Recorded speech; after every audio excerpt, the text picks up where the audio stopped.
सलाम दोस्तों, असां पण ऐं ॿूटनि जे हिन चैनल ते अॼु हाज़िर आहियूं लीमे जी नोध हणण जे लाइ।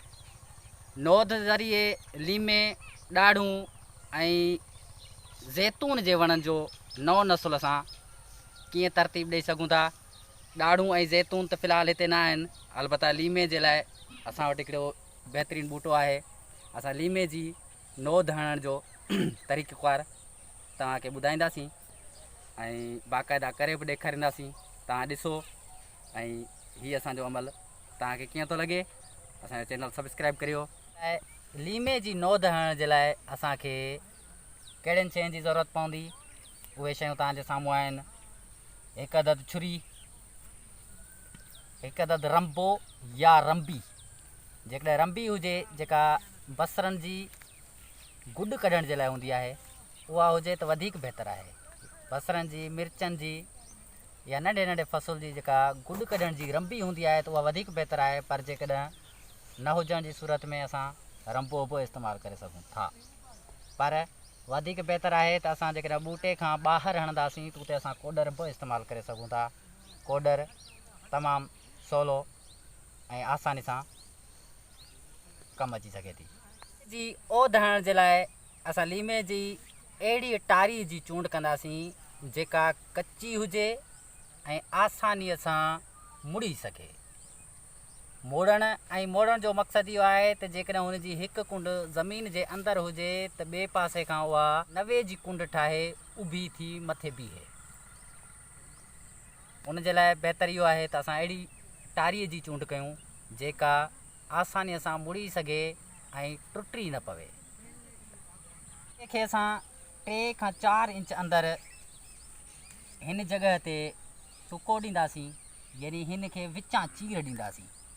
अहिड़े तरीक़े सां हिन में छुरी लंघाए उनखे तक़रीबन इंच खां 1.5 इंच ताईं हिन खे विचां चीरे रखंदासीं, यानी ॿिन्ही पासे चीरींदासीं ऐं उहा जाइ जेका चीरियल आहे उनखे ज़मीन में पूरींदासीं। कोडर सां ज़मीन ते थोरी जॻह साफ़ करे उन जॻह ते हिकु लपे जेतिरी यानी 4 खां 5 इंच जेतिरो मोकिरो पर 3 खां 4 इंच जेतिरो ऊनो खॾो हणी उन में इहा जेका टुको ॾिनल या चीरियल टारी आहे उहा उन में पूरींदासीं। असां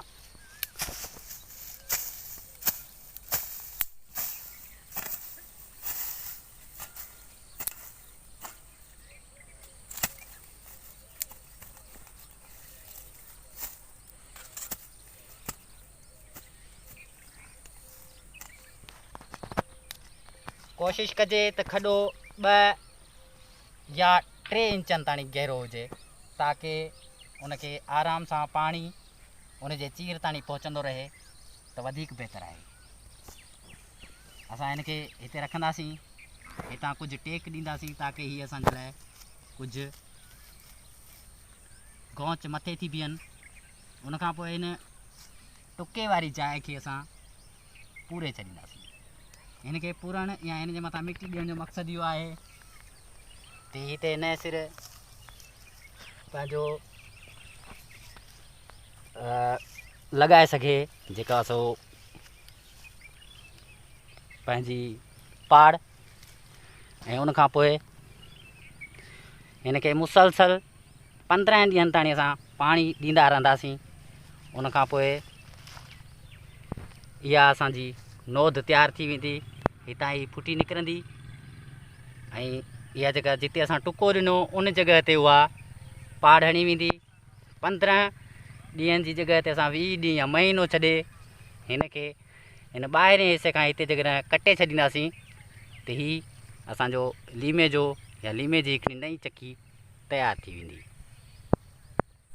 नाज़रीन, उमूमन ओध जे लाइ जेको बहितरु वक़्तु या सुठो वक़्तु हुजे थो उहो सेप्टेम्बर या अक्टूबर यानी 9 या 10 महीनो बहितरु रहे थो। उन में ओध सही नमूने सां जेको आहे सो पाड़ हणी ऐं पंहिंजो गौच ज़ाहिर करे सघे थी।